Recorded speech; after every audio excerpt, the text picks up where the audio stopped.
Este es un resumen detallado en formato de audiolibro, del libro, El largo camino hacia la libertad.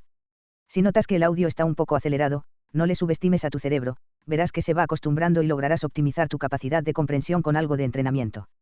Tampoco es necesario que la voz sea humana, en el fondo los conceptos se te quedarán guardados, sea cual sea el tono con el que percibas el audio. No olvides suscribirte al canal, activar las notificaciones y darle like en donde nos encontremos, ya que así seguiremos subiendo contenido de valor para ti. Ahora sí, comencemos el audiolibro. Nacimiento el 18 de julio de 1918, en la remota y diminuta aldea de Embeso, nacería el menor de los varones de Gadla Henry Mpaka consejero jefe del rey de la tribu Tembu, padre de 13 niños y marido de 4 esposas. A ese niño, a quien sus padres bautizaron con el nombre de Rolihlahla, que en lengua Xhosa remite a revoltoso, el mundo entero llegaría a conocerlo con el nombre de Nelson Mandela. El año de su nacimiento culminó la Gran Guerra. Sus primeros años los vivió en Kunu, junto a su madre Noseken Fanny, la tercera esposa de Gadla. Kunu era una pequeña aldea, habitada por unos cientos de personas que lucían túnicas teñidas en ocre, deambulaban descalzas y dormían en el suelo, sobre esteras, en cabañas de barro y bajo techos de paja. Como su padre, Mandela fue educado para ser consejero de los gobernantes de la tribu y desde los 5 años se convirtió en pastor y se hizo cargo de las ovejas y terneros que pastaban en los prados. Allí en Kunu, donde muy pocos sabían leer, si es que alguno sabía hacerlo, el contacto con los blancos era muy limitado. De vez en cuando atravesaban la zona viajeros o policías blancos que eran percibidos como dioses y, ya desde niño, Mandela fue consciente de que había que tratarlos con una mezcla de miedo y respeto. Pero en la hermosa quimera de su libertad infantil, esos hombres no desempeñaban ningún papel importante. Mandela, pues, no nació con hambre de libertad, sino libre en todos los aspectos que le era dado conocer. Pero muy pronto, siendo aún joven, comenzaría a descubrir que ese idilio no era más que una ilusión y que su libertad le había sido arrebatada desde mucho antes de llegar al mundo. 3 años antes de su nacimiento, una ley de tierra privó a los africanos del 87% del territorio de su país natal. Luego, en 1923, la ley de áreas urbanas creó guetos superpoblados de africanos, eufemísticamente llamados asentamientos nativos o townships, con el fin de suministrar mano de obra barata a la industria de los blancos. Más adelante, en 1926, la ley de restricción por el color prohibió a los africanos la práctica de profesiones cualificadas y, posteriormente, la ley de representación de los nativos, de 1936, eliminó a los africanos del censo electoral en Ciudad del Cabo. A medida que Mandela fue adquiriendo conciencia de la opresión a la que él y su pueblo estaban siendo sometidos en su propia patria, fue desarrollando un inquebrantable espíritu de lucha, que le significó toda suerte de sacrificios personales y familiares. Los primeros años a los 7 años, y por sugerencia de unos amigos de sus padres que lo consideraban un chico inteligente, Rolihlahla fue el primer miembro de su familia en asistir a la escuela. Se trataba de una construcción con una única aula, a la que se llegaba atravesando una colina. El primer día de clase, la profesora puso a cada uno un nombre en inglés y les dijo que a partir de ese momento responderían a él en la escuela. Los blancos eran incapaces de pronunciar los nombres africanos y consideraban poco civilizado tener uno. A él lo bautizó Nelson, aunque nadie supo nunca la razón de esa elección. Desde entonces, Nelson Mandela recibió una educación británica en la que las ideas, la cultura y las instituciones británicas eran consideradas superiores por sistema, y en la que no existía nada que pudiera llamarse cultura africana. Cuando Mandela tenía apenas 9 años, su padre murió, y esa muerte cambiaría su vida de un modo que no llegaría a sospechar por aquel entonces. Jonjintaba Dalindievo, regente en funciones del pueblo Tembu, quiso devolverle a su padre los favores recibidos cuando intervino por él y facilitó su ascenso al trono, de modo que tomó a Nelson en adopción y lo llevó a vivir consigo a Mkuekezueni, capital provisional de Tembulandia. Aquel era el gran lugar. Todo estaba maravillosamente cuidado y representaba una visión tal de riqueza y orden, que desbordaba la imaginación del joven Mandela. Jonjintaba sería su guardián y benefactor a lo largo de toda la siguiente década. Se había comprometido a tratarlo como a sus otros hijos y a que disfrutara de las mismas ventajas y oportunidades que ellos. Su madre no tuvo opción. No podía rechazar semejante oferta del regente y le satisfizo pensar que, aunque lo echaría de menos, su crianza sería mucho más ventajosa en manos del regente que en las suyas. Jonjintaba era severo, pero su afecto no admitía dudas.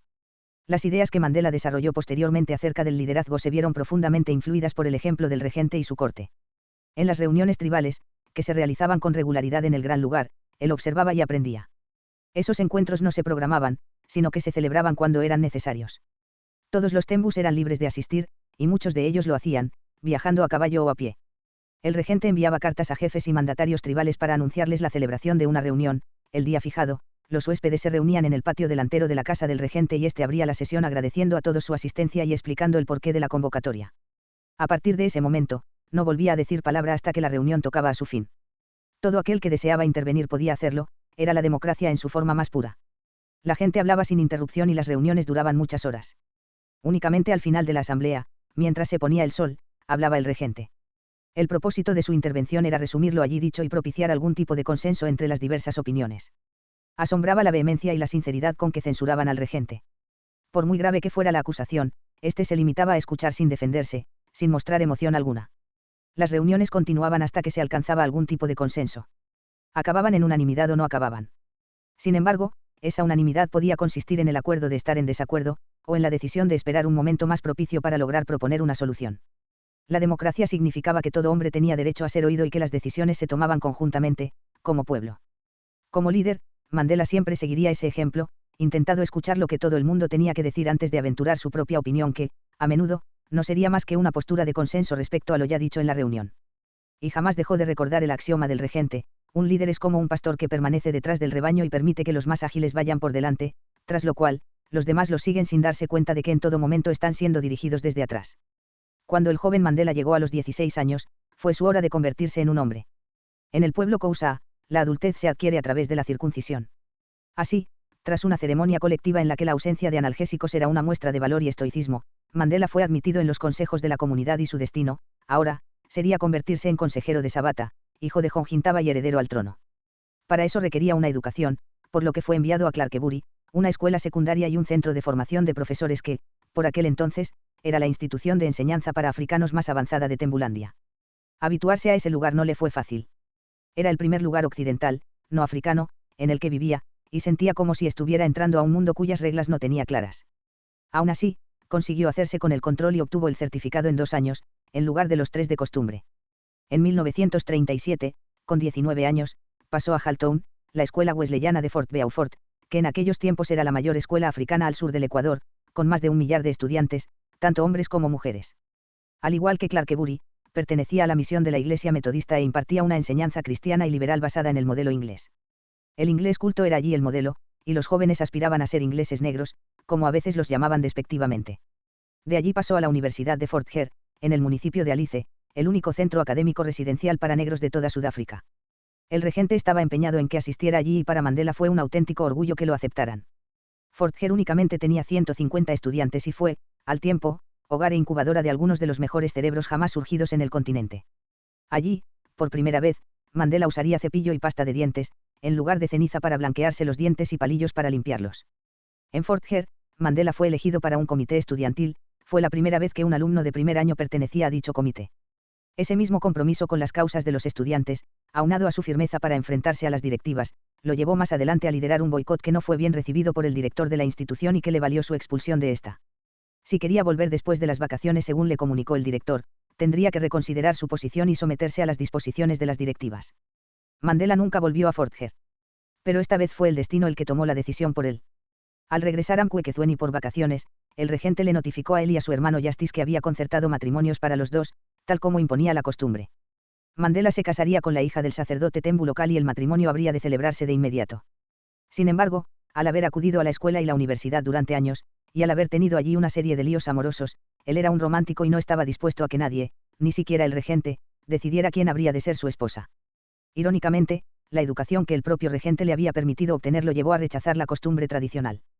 Justice estuvo de acuerdo y los dos decidieron que la única opción que les quedaba era escaparse y que el único lugar al que podían huir era Johannesburgo. La Sudáfrica del apartheid lentamente, aunque con muchísimas dificultades, Mandela fue abriéndose camino en Johannesburgo y, gracias a un primo que le presentó a algunas personalidades de la comunidad africana, logró ingresar en una firma de abogados blancos para realizar una pasantía y continuar con sus estudios de derecho. La influencia de la ciudad y los amigos le permitieron abrir sus miras y ser más consciente que nunca de las aberrantes limitaciones a su libertad y del estado de opresión en las que vivían él y todo su pueblo. Durante muchos años, el control de Sudáfrica suscitó acaloradas disputas entre los afrikáneres, un grupo étnico de origen germánico cuya lengua se deriva del neerlandés, y los ingleses. Pero, independientemente de quién estuviera en el poder, los africanos habían permanecido oprimidos durante siglos, considerados por ambos como una raza inferior. De cualquier modo, su situación empeoró dramáticamente tras el ascenso del National Party al poder, en el año 1948, cuando Daniel Malan salió victorioso con una campaña electoral centrada en el tema del peligro negro y que se había asentado en 2 lemas: el negro en su lugar y fuera los coolies del país. Cooli era el término despectivo con que los afrikáneres designaban a los indios. Una vez en el poder de Sudáfrica, el National Party, que durante la Segunda Guerra Mundial había hecho públicas sus simpatías por la Alemania nazi, comenzó a promover la codificación absoluta de su modelo represivo mediante la juridización sistemática de todas las normas y prácticas que habían mantenido a los africanos en una posición de inferioridad respecto a los blancos durante siglos. A esto se le llamó apartheid, que significa literalmente segregación, y fue la política oficial del partido desde su llegada al poder. Partía de la premisa de que los blancos eran superiores a los negros, los indios y los mestizos. La Iglesia holandesa reformada, a su vez, aprobaba su política segregacionista, haciendo que en la visión política del afrikáner, apartheid y religión marcharan codo con codo. Si la situación de los africanos en Sudáfrica era bastante complicada con el gobierno anterior del Union Party, con el ascenso del National Party las cosas no tardaron en volverse ignominiosas y el gobierno no vaciló en eliminar las ya escasas libertades de indios, mestizos y africanos. Ese es el país que Mandela encontró y ante el cual se levantó para luchar. Pues, aunque no le sea posible precisar el momento exacto en que volcó su vida hacia la lucha por la libertad, él llegó a saber que ser negro en Sudáfrica suponía estar politizado desde el momento mismo de nacer. Johannesburgo. Instalado en Johannesburgo, Mandela alternaba sus días entre la oficina del bufete de Witkin, Sidelsky y Eidelman, de cuyo talante liberal da buena fe el simple hecho de que hubieran aceptado a un joven africano como pasante, y la Universidad de Sudáfrica, UNISA, donde adelantaba cursos nocturnos de derecho. Con el exiguo salario que recibía en el despacho de abogados, tenía que pagar la habitación en que vivía en casa de la familia Xoma, cubrir el autobús para nativos, que era el medio de transporte más barato, pagar las facturas de la universidad, y alimentarse y comprar velas, un elemento tan vital como la comida, ya que sin ellas no podía estudiar. En esa época, Mandela conocería más acerca de la pobreza que en toda su infancia en Kunu. Como le era imposible llegar a fin de mes, muchos días debía caminar largas distancias y sobrevivir con apenas un bocado. Poco bueno se puede decir acerca de la pobreza, afirma Mandela, excepto que a menudo incuba auténticas amistades. Una de ellas fue Gaur Radebe, el otro africano que trabajaba en la misma firma que él, era una persona influyente en la comunidad negra, con un rol destacado en el Congreso Nacional Africano, CNA, y en el Partido Comunista. Gaur le hablaba del CNA y le decía que era la organización nacional africana más antigua del país, fundada en 1912. Su constitución denunciaba el racismo, sus presidentes habían pertenecido a diferentes grupos tribales y predicaba como objetivo que los africanos fueran ciudadanos de pleno derecho en Sudáfrica. El compromiso total de Gaur con la lucha por la libertad dejaría una honda impronta en el alma de Mandela. Así, poco a poco, entre conocer a personas y acudir a encuentros, Mandela fue involucrándose con la causa política del CNA y llegó a liderar la vertiente renovadora, que buscaba crear una Liga de la Juventud para darle un nuevo impulso al movimiento. Una de las primeras acciones políticas de masas en la que participó fue la llamada campaña del desafío. Durante el primer día, más de 250 voluntarios en distintas partes del país se hicieron encarcelar por violar leyes injustas, como las que prohibían que los negros entraran a la estación de trenes por una puerta reservada para los blancos o que estuvieran presentes en determinadas áreas. A lo largo de los 5 meses siguientes, participaron 8.500 personas. Médicos, obreros de las fábricas, estudiantes, sacerdotes, maestros, desafiaron la ley y fueron a la cárcel. La campaña recibió muchísima publicidad y la afiliación al CNA se disparó de 20.000 a 100.000 miembros. Las leyes opresoras que ellos cuestionaron durante la campaña no fueron derogadas, por el contrario, el Estado respondió con nuevas leyes represivas, como una que capacitaba al gobierno a declarar la ley marcial y detener a cualquier persona sin juicio, u otra que enmendaba el Código Penal para permitir los castigos físicos. Pero la campaña significó un impulso masivo para el movimiento, que surgió como una verdadera organización de masas, con un impresionante cuerpo de activistas que se había enfrentado a la policía, los tribunales y la prisión. Gracias a esta campaña, se desdibujó el estigma que existía frente al hecho de ser encarcelado y, por el contrario, la cárcel se convirtió en un signo de honor entre los africanos. Con estos impulsos, Mandela decidió abrir su propio bufete y, rápidamente, se asoció con su amigo Oliver Tambo para crear el único bufete de abogados africanos de todo el país. Desde un principio se vieron inundados de clientes. Los africanos necesitaban desesperadamente ayuda legal, porque casi todo lo que hacían o dejaban de hacer podía constituir un delito ante las leyes del Estado. Para miles de personas, Mandela y Tambo se afianzó como un lugar al cual podían acudir en busca de una actitud comprensiva y un aliado competente, un lugar donde no serían engañados y donde podrían sentirse seguros al ser representados por gente de su mismo color. En 1951, el jefe Luthuli, quien en 1960 sería galardonado con el Premio Nobel de la Paz, se postuló como presidente de la CNA, y por esa misma época el movimiento comenzó a apoyar la idea revolucionaria que había tenido Z.K. Matthews, uno de sus miembros, quien había invitado a convocar un Congreso de los Pueblos que represente a todos los ciudadanos de esta nación, al margen de su raza o color, para redactar una carta constitucional a favor de la libertad para la Sudáfrica democrática del futuro. Efectivamente, con la intervención activa de Mandela se creó un congreso de esa naturaleza, se hizo una consulta abierta para que todo el que quisiera enviara sus opiniones sobre lo que debía incluir una gran constitución por la libertad y los días 25 y 26 de junio de 1955 más de 3.000 delegados, entre los cuales había 300 indios, 200 mestizos y 100 blancos, desafiaron la intimidación policial para reunirse en un pueblo cercano a Johannesburgo y aprobar democráticamente el documento definitivo. de la Constitución para la Sudáfrica libre. Aunque la policía adelantó una redada y disolvió el Congreso de los Pueblos, la Constitución que alcanzó a emitirse en esa ocasión, y que trazaba objetivos prácticos con un lenguaje poético, constituiría en adelante un faro de la lucha por la liberación. Primera detención el 23 de diciembre de 1956. A Mandela lo despertaron unos golpes violentos en su puerta. La policía entró en su casa con una orden de registro y se lo llevó arrestado delante de su familia. En la cárcel supo que no estaba solo. La policía había adelantado una redada y había detenido a 156 activistas, acusados de alta traición y conspiración a nivel nacional con el fin de derribar al gobierno por medio de la violencia y reemplazarlo por un Estado comunista. El castigo era la muerte. Prácticamente toda la ejecutiva del CNA fue procesada por hechos que incluían la campaña de desafío y la convocatoria del Congreso de los Pueblos. Tras un encierro de 4 días, fueron puestos en libertad bajo fianza. El juicio se convirtió en una ventana política para dar a conocer su posición, pues decidieron que no intentarían probar simplemente que eran inocentes de los cargos imputados, sino que demostrarían que se trataba de un juicio político en el que el gobierno los acusaba de acciones moralmente justificadas. Tras una prolongada etapa preliminar, en la que varios de los acusados fueron liberados, el juicio comenzó finalmente en agosto de 1958. Desde hacía un año, el proceso se había trasladado de Johannesburgo a Pretoria, un feudo del National Party en el que el CNA tenía poca presencia. Esto significaba más tiempo y dinero para los acusados, dos cosas que para ellos eran de por sí muy escasas. Solamente el viaje de ida y vuelta les robaba casi 5 horas al día. Durante los primeros 2 meses de juicio, la corona presentó 2.000 documentos y llamó a declarar a 200 testigos. Mandela y sus colegas solían bromear diciendo que entre la mala acústica del tribunal y la imprecisión de los informes de los agentes podrían ser multados por cosas que no habían dicho, encarcelados por algo que no habían podido oír y ahorcados por cosas que no habían hecho. La acusación dio por terminada su exposición el 10 de marzo de 1960 y, tras muchos meses defendiéndose de los ataques del enemigo, llegó para ellos el momento de atacar. Así, mientras escuchaba en el estrado a Kaan Kowo al jefe Lutuli, Mandela sentía que, por primera vez en su vida, los jueces, todos ellos blancos, estaban prestando oído no a sirvientes que solamente decían lo que los amos querían escuchar, sino a africanos preparados e independientes, que exponían en público sus aspiraciones y el modo en que esperaban llevarlas a la práctica. Por aquel entonces se creó bajo la dirección de Robert Sobukwe, quien había sido miembro de la Liga Nacional del CNA, el Congreso Panafricanista, CPA, una asociación ideológica africanista que rechazaba expresamente la política multirracial avalada por el CNA y se cerraba a las alianzas con indios, mestizos y comunistas blancos. El 21 de marzo de 1960, el CPA organizó una campaña antipases para protestar contra las leyes que obligaban a los africanos a portar pases para identificarse, y con ocasión de estas protestas, la policía cometió un acto de barbarie que aún resuena en los anales del horror. En Sharpeville, un suburbio de Johannesburgo, la policía abrió fuego contra un cuerpo de manifestantes desarmados e indefensos, y siguió disparando cuando estos se dieron la vuelta y salieron en estampida.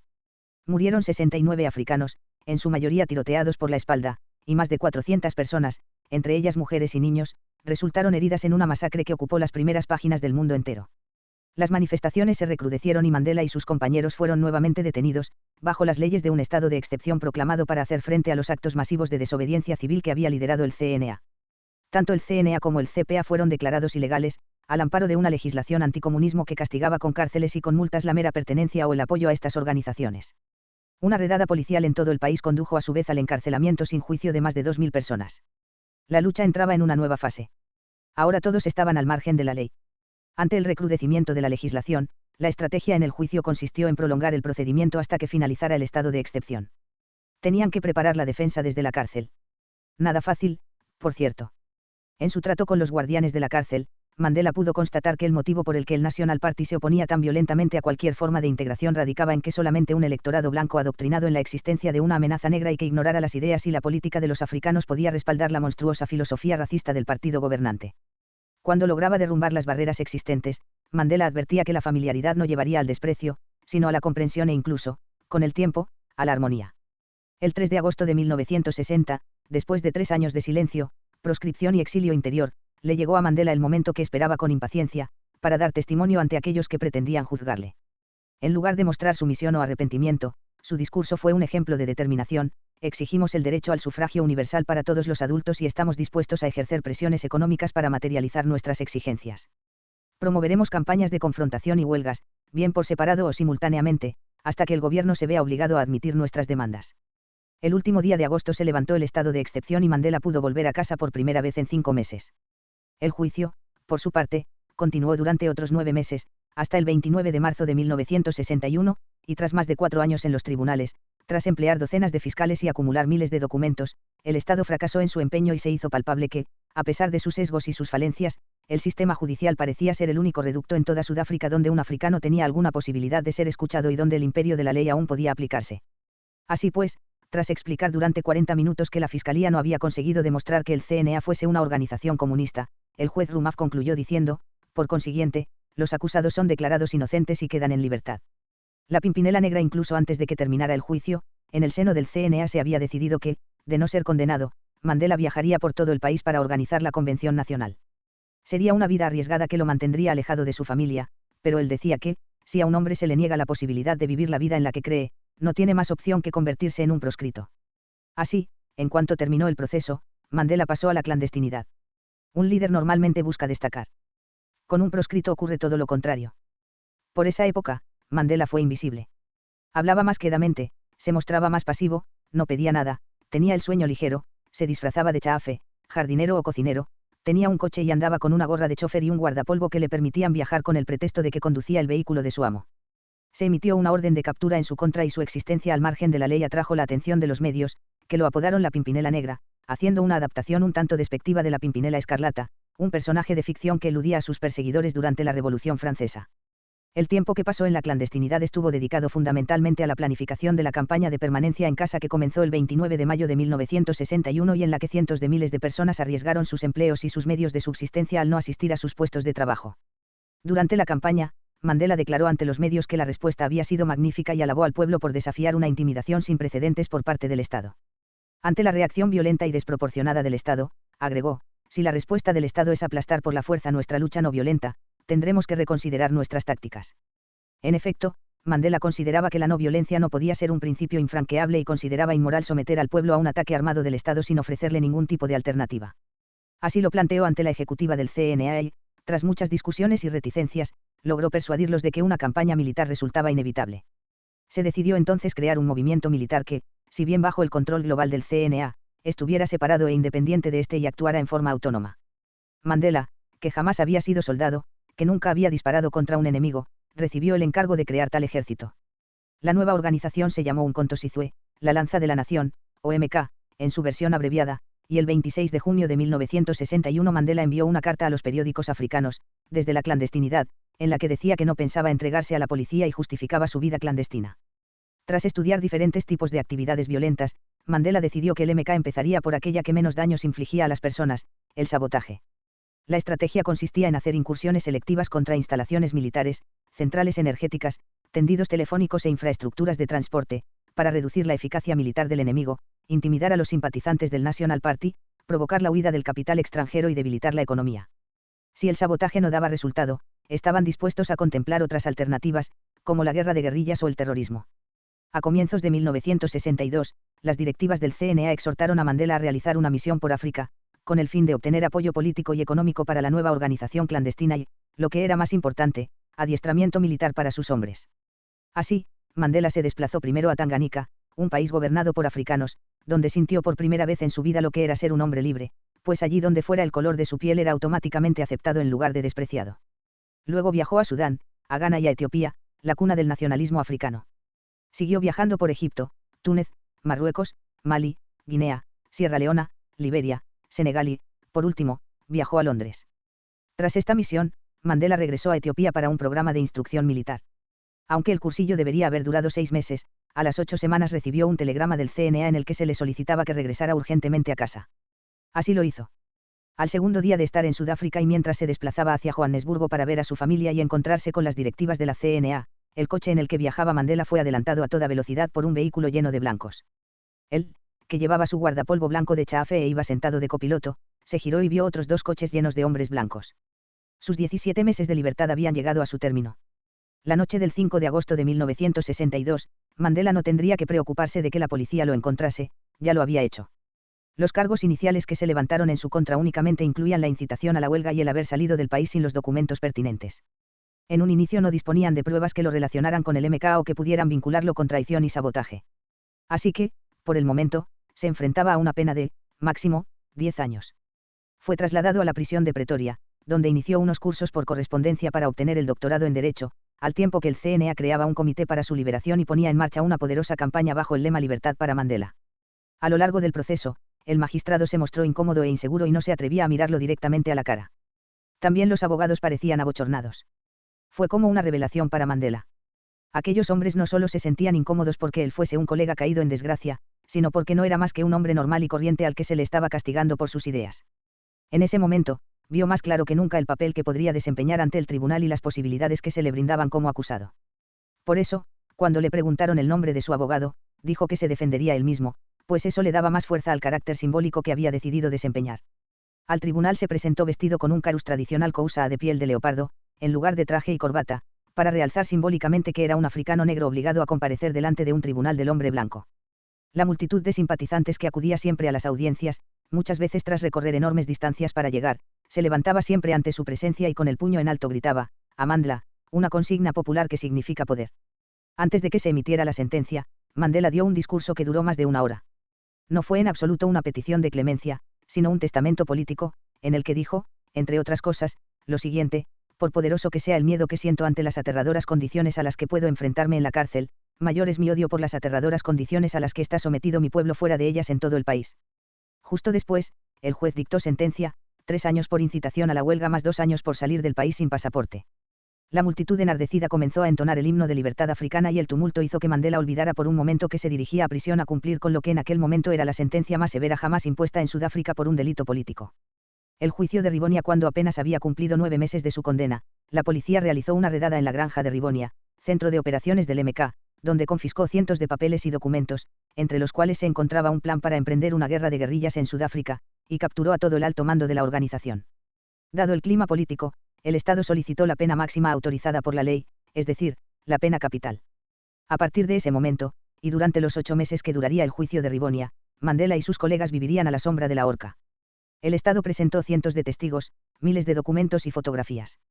Y, nuevamente, Mandela y sus colegas dejaron bien claro que no pretendían utilizar la causa para poner a prueba la ley, sino como plataforma para difundir sus ideas. No negarían que habían sido responsables de actos de sabotaje, ni que un grupo de ellos había decidido apartarse de la no violencia, pues lo que les preocupaba no era salir bien librados o reducir su condena, sino hacer que el juicio fortaleciera la causa por la que luchaban, independientemente del precio que ellos tuvieran que pagar. No se defenderían en un sentido legal, sino en el sentido moral. Cuando le llegó el turno a Mandela de leer su declaración, dio un largo discurso en el que explicó detalladamente la naturaleza de su lucha por la libertad y luego dijo: no niego haber planeado actos de sabotaje. No lo hice porque tenga un espíritu temerario, ni tampoco porque ame la violencia. Los planeé como resultado de una evaluación metódica y serena de la situación política surgida como resultado de los muchos años de tiranía y opresión a los que se ha visto sometido mi pueblo. Y aunque sus asesores le habían pedido que quitara el último párrafo, por el temor de que, si lo leía, decidieran colgarlo inmediatamente, él permaneció inflexible y cerró su alocución con estas palabras: he dedicado toda mi vida a la lucha del pueblo africano. He combatido la dominación blanca y he combatido la dominación negra. He acariciado el ideal de una sociedad democrática y libre, en la que todas las personas convivan juntas en armonía y con igualdad de oportunidades. Es un ideal por el que espero vivir y que aspiro a alcanzar. Pero, si es necesario, es un ideal por el que estoy dispuesto a morir. Su discurso obtuvo gran publicidad en los medios nacionales y extranjeros. El mundo estaba pendiente del juicio de Rivonia. Naciones Unidas instó al gobierno a que concediera amnistía a los acusados. En la Catedral de St. Paul en Londres se celebraron vigilias nocturnas en apoyo a la causa y los estudiantes de la Universidad de Londres eligieron a Mandela como presidente in absentia del sindicato estudiantil. Por esos días, Mandela escribió desde la cárcel unos trabajos para unos exámenes para el doctorado en esa universidad y los aprobó. El viernes 12 de junio de 1964, en un tribunal atestado de personas en torno al cual se habían reunido miles más con pancartas de apoyo que decían "Estamos con nuestros líderes", el juez de Wet leyó la sentencia condenatoria y dijo: he decidido no imponer a los acusados la pena de muerte, que normalmente sería lo apropiado en un caso así. Esa es toda la clemencia que puedo asumir en coherencia con mi deber. La sentencia para todos los acusados será de cadena perpetua. La prisión de Robben, la isla de Robben, fue transformada sucesivamente en una leprosería, un manicomio y una base naval, y el gobierno había vuelto a recuperarla recientemente como centro penitenciario. Era, sin lugar a dudas, la prisión más brutal y represiva de todo el sistema penitenciario de Sudáfrica. En ella, la separación racial era absoluta. No había guardianes negros ni prisioneros blancos. Y el apartheid hacía presencia, los indios y los mestizos recibían una alimentación mejor que la de los africanos y no estaban obligados a portar ridículos pantalones cortos. Mandela sostiene que a una nación no se la debe juzgar por la forma en que trata a sus miembros más encumbrados, sino por cómo trata a los más humildes. Sudáfrica trataba a los ciudadanos africanos encarcelados como animales. Al acostarse en su pequeña celda de Robben, que habría de ser su hogar durante muchos años, Mandela tocaba una pared con los pies mientras rozaba con su cabeza la de enfrente. En compañía de sus colegas de juicio y de otros presos que llegaron después a la isla, conformaron una sección especial para presos políticos. En total, eran unos 20. Durante los primeros meses, debían recoger una carga de piedras enormes, llevarlas con carretillas hasta el patio y convertirlas en grava valiéndose de unas mazas. Al poco rato, este trabajo se trasladó a la cantera, donde permanecieron 13 años picando piedras al sol, que resplandecía sobre la piedra blanca y les quemaba los ojos sin ninguna clemencia. En esa prisión, Mandela se constituyó en representante de los presos y lideró una serie de pulsos con las autoridades. Siempre que las directivas necesitaban que un preso hablara en nombre de los otros, el elegido era él. Luchó con vehemencia para que los presos africanos pudieran llevar pantalones largos, para que les dieran gafas de sol en la cantera, para que les permitieran estudiar, para que mejorara la comida, para tener acceso a la prensa. Cada una de estas reivindicaciones tardó varios años en ser satisfecha, pero esa campaña por mejorar las condiciones de vida en la prisión formaba parte de su lucha contra el apartheid. En ese sentido, sabía que seguía librando la misma batalla. Al cabo de algunos meses, la vida en la prisión se convirtió para él en una rutina. En la cárcel, Mandela constató que el cuerpo humano tiene una enorme capacidad de adaptación a circunstancias cambiantes. Descubrió que era posible soportar lo indecible, si se mantiene fortaleza de espíritu, aunque el cuerpo esté siendo puesto a prueba. Encontró que las convicciones profundas constituyen el secreto de la supervivencia frente a las privaciones y que, incluso con el estómago vacío, la mente puede estar llena. Las visitas y el envío de cartas estaban tremendamente limitados en Robben. Solo se podía escribir o recibir a parientes de primer grado y tanto las cartas como las visitas estaban sometidas a la más estricta censura. Las cartas llegaban con tachones y con fragmentos cortados con cuchilla. Las que ellos enviaban también llegaban totalmente agujereadas. Las visitas no podían durar más de 30 minutos y las conversaciones tenían que producirse en inglés o afrikáans y solo podían versar sobre temas familiares. Con el paso del tiempo, el bloque de los prisioneros políticos comenzó a parecer más un colegio que una prisión. En los ambientes de lucha, la isla de Robben fue conocida como la universidad, no solo por lo que aprendían en los libros ni porque estudiaran inglés, afrikáans, arte, geografía y matemáticas, tampoco porque muchos de los presos hubieran obtenido varios títulos estando allí, sino por lo que aprendían los unos de los otros. Los presos políticos crearon su propia facultad y ellos mismos dictaban cursos, algunos de tipo académico, otros de naturaleza política. Mandela se encargó durante varios años de dictar el curso de economía política. El CNA creó su propia organización interna en la isla y Mandela fue nombrado presidente. Adicionalmente, siguió ejerciendo como abogado clandestino, ofreciendo asesoría jurídica a otros presos, incluyendo a los de la sección de delitos comunes. La ley sudafricana no garantizaba al acusado el derecho a un representante legal, y miles de indigentes llegaban cada año a las cárceles por falta de asistencia. Pero, como estas consultas estaban prohibidas en la cárcel, todo lo realizaba a través de fragmentos de papel que se hacían llegar de maneras muy ingeniosas. En todo caso, una consulta que no hubiera tomado más de media hora en el despacho de Mandela y Tambo, podía durar un año o más en la isla. Aún así, Mandela logró que muchos presos, a varios de las cuales jamás llegó a conocer, obtuvieran una sentencia absolutoria o una rebaja de la pena. Con los años, las cosas fueron mejorando en la prisión y se les fue permitiendo hablar entre ellos y hasta jugar. Gracias a las visitas de la Cruz Roja Internacional, de la única parlamentaria de la oposición representante del Progressive Party o de unos jueces del Tribunal Supremo, sus demandas eran escuchadas y se ejercía presión para mejorar sus condiciones. Incluso llegaron a contar con tiempo para celebrar un torneo de ajedrez y de damas. En una ocasión, Mandela se llevó el premio gordo, una barrita de caramelo, por ganar uno de ellos. Su estilo de juego asemejaba a sus movimientos en política, lento, deliberado y con una estrategia conservadora. Estudiaba cuidadosamente las consecuencias de cada opción y se tomaba su tiempo para cada movimiento. Un día, de forma sorpresiva, los llevaron a la playa en lugar de a la cantera, y les encomendaron la tarea de recoger algas y cargarlas en un camión. Según supieron, esas algas eran vendidas como fertilizante en Japón. Era un trabajo agotador, pero tenía el aliciente de estar frente al mar y poder observar, a lo lejos, los rascacielos de Ciudad del Cabo. Además, la alimentación era mucho mejor, pues ellos mismos se preparaban una marmita con los mariscos que recogían. Finalmente, a comienzos de 1977, les anunciaron el fin de los trabajos forzados. Por fin podrían pasar el día leyendo, escribiendo cartas, discutiendo con sus camaradas o redactando informes legales. Fue por aquel entonces cuando Mandela recibió la tan anhelada autorización para cultivar un jardín. Para él, su huerto evocaba muy bien algunos aspectos de su vida. Un líder tiene que atender su jardín. También planta semillas y después observa, cultiva y cosecha los resultados. Al igual que un jardinero, un líder debe aceptar la responsabilidad por lo que cultiva, debe estar pendiente de su tarea, rechazar a los enemigos, preservar lo que pueda ser preservado y prescindir de aquello que no puede dar fruto. Las negociaciones en marzo de 1982, y sin ningún previo aviso, las autoridades de la cárcel trasladaron a Mandela y a 3 de sus compañeros a una prisión de Portsmouth, en las inmediaciones de Ciudad del Cabo. El panorama mundial había cambiado. La lucha por la liberación en Mozambique y Angola había tenido éxito en 1975 y se habían transformado en estados independientes con gobiernos revolucionarios. Oliver Tambo y el CNA habían emprendido una activa campaña, Free Mandela, que había despertado la indignación del mundo entero contra el apartheid y había recrudecido las presiones internacionales sobre Sudáfrica. En 1979 le fue concedido a Mandela el Premio a los Derechos Humanos Jawaharlal Nehru en la India y en 1981 los estudiantes de la Universidad de Londres lo nombraron candidato para el cargo de rector honorífico de la universidad. Por su parte, el MK multiplicaba sus actos de sabotaje y los hacía cada vez más sofisticados, con una explosión a la semana en puntos estratégicos del país. En más de 6 ocasiones, el gobierno le ofreció la libertad a Mandela si rechazaba incondicionalmente la violencia como instrumento político.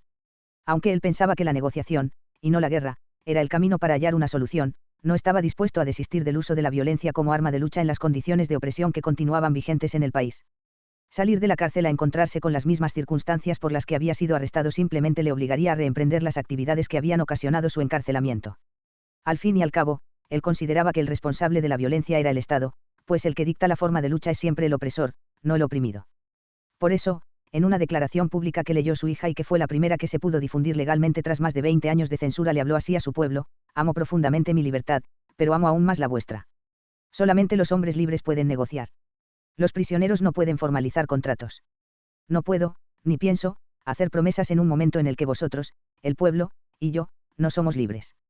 Desde la prisión de Portsmouth, donde compartía celda con 3 colegas, Mandela comenzó a tener acercamientos directos con el gobierno, y un día fue pasado a una celda para él solo, como preámbulo a las negociaciones que lideraría. Por fuera de la cárcel la agitación era cada vez mayor. En mayo de 1983, después de que el ejército sudafricano hubiera lanzado ataques aéreos contra la sede del CNA en Maputo y Lesoto, y hubiera matado en ambos casos a decenas de personas, entre ellas mujeres y niños, el MK recrudeció sus formas de lucha y activó un primer coche bomba en la central de inteligencia de la Fuerza Armada Militar en el corazón de Pretoria. El CNA experimentaba un resurgir en su popularidad y, para 1984, aunque llevaba un cuarto de siglo prohibido, era de lejos la organización más popular entre los africanos del país. La lucha contra el apartheid tenía también la atención de todo el mundo y ese mismo año el obispo Desmond Tutu recibió el Premio Nobel de la Paz. Las presiones contra el gobierno sudafricano aumentaban diariamente y las naciones de todo el planeta empezaban a imponer sanciones económicas a Pretoria. En 1986, cuando la agitación y la violencia política en el país estaban alcanzando un nivel sin precedentes, el gobierno decretó un estado de excepción y, aunque las condiciones eran las más adversas para entablar negociaciones, Mandela solicitó una reunión con el ministro de Justicia, que le fue concedida de inmediato, e inició unas conversaciones secretas con el gobierno que, poco a poco, fueron materializándose en propuestas concretas. A finales de 1988, después de que muchas empresas hubieran abandonado Sudáfrica y muchas otras siguieran haciéndolo, y de que el Congreso de los EU aprobara sanciones de gran alcance contra ella, Mandela fue trasladado a la prisión de Victor Verster, un lugar a medio camino entre la prisión y la libertad, una casa con varias habitaciones, con piscina y hasta con un cocinero que le preparaba las 3 comidas diarias. Libertad y democracia. En 1989, F.W. de Klerk asumió la presidencia del país y en su discurso inaugural anunció que estaba comprometido con la paz y dispuesto al diálogo. El día mismo en que tomaba posesión de su cargo, Mandela le escribió y le solicitó una entrevista. En efecto, de Klerk liberó a varios presos políticos, levantó algunas de las restricciones que pesaban sobre los africanos y comenzó a desmantelar de forma sistemática muchas de las piedras angulares del apartheid. Mandela se reunió con él por primera vez en diciembre de 1989 y unas semanas después de Klerk hizo algo que ningún otro jefe de Estado sudafricano había hecho jamás: empezó a dar públicamente los pasos preliminares para la instauración de una verdadera democracia en Sudáfrica. Legalizó al CNA, al CPA y a otras 32 organizaciones ilegales, levantó muchas restricciones, abolió la pena capital, y liberó a los prisioneros políticos encarcelados por actividades no violentas. Una semana después, el 9 de febrero de 1990, Mandela fue trasladado al Palacio de Gobierno, donde el presidente de Klerk le manifestó personalmente que al día siguiente sería puesto en libertad. Sus 10.000 días de encarcelamiento habían terminado. A su salida de la cárcel fue sorprendido por una multitud atronadora que esperaba con ansiedad verle y oírle. Esa misma noche se dirigió a ellos desde el balcón del Gran Parade en Ciudad del Cabo. Desde allí solamente observaba un mar sin límite de personas que lanzaban vítores, agitaban banderas y pancartas, daban palmas y reían. Desde la libertad, Mandela lideró las negociaciones que conducirían a la democracia de su país. No lo alentaba ya la ira hacia los blancos, sino su odio hacia el sistema perverso que se encontraba vigente. Emprendió una nueva gira por África y en cada lugar por el que pasaba fue aclamado por multitudes. En abril de 1990 voló a Londres para asistir a un concierto celebrado en su honor en Wembley. Luego visitó varios países de Europa. Se entrevistó, entre muchos otros, con François Mitterrand y Margaret Thatcher. Y cuando viajó a EU. Cerca de 1 millón de personas salieron a las calles de Nueva York a recibirlo. Tras su regreso a Sudáfrica, se realizó, en julio de 1991, y tras 30 años de prohibición, la primera conferencia anual del CNA dentro del país. Asistieron 2.244 delegados con derecho a voto y Mandela fue elegido presidente de la organización sin oposición alguna. Las conversaciones con el gobierno continuaron con muchos traspiés. Con actos de violencia de parte y parte, y con disputas entre distintos grupos africanos, alimentadas clandestinamente por las fuerzas del gobierno. Finalmente, el CNA tuvo la iniciativa de suspender la lucha armada para que las negociaciones pudieran avanzar y a finales de 1991 se abrió CODESA, el primer foro de negociación formal entre el gobierno, el CNA y otros partidos sudafricanos. Tras superar muchísimos obstáculos, dificultades, cierres y reaperturas, en febrero de 1993 se logró llegar a un acuerdo de principio sobre la instauración de un gobierno de unidad nacional, un gabinete multipartidista y la creación de un Consejo Ejecutivo de Transición. Mandela sabía mejor que nadie que es tan necesario liberar al opresor como al oprimido. Aquel que arrebata la libertad a otro es prisionero del odio, está encerrado tras los barrotes de los prejuicios y la estrechez de miras. Su lucha rindió frutos y, por fin, en junio de 1993 se fijó la fecha para las primeras elecciones nacionales no racistas, en las que todos los adultos tendrían derecho al voto. Ese año, Mandela y el presidente de Klerk recibieron el Premio Nobel de la Paz. El 27 de abril de 1994 se realizaron las elecciones. El CNA obtuvo un 62,6% en el escrutinio y Mandela fue elegido presidente de Sudáfrica. Ese día, en una alocución en Johannesburgo ante una multitud eufórica de júbilo, Mandela no podía ocultar la emoción que traslucían sus ojos cuando subió al estrado y dejó salir sus palabras de victoria: al fin libres, al fin libres. Soy vuestro servidor, no son los individuos los que importan sino los colectivos. Ha llegado el momento de cicatrizar viejas heridas y construir una nueva Sudáfrica.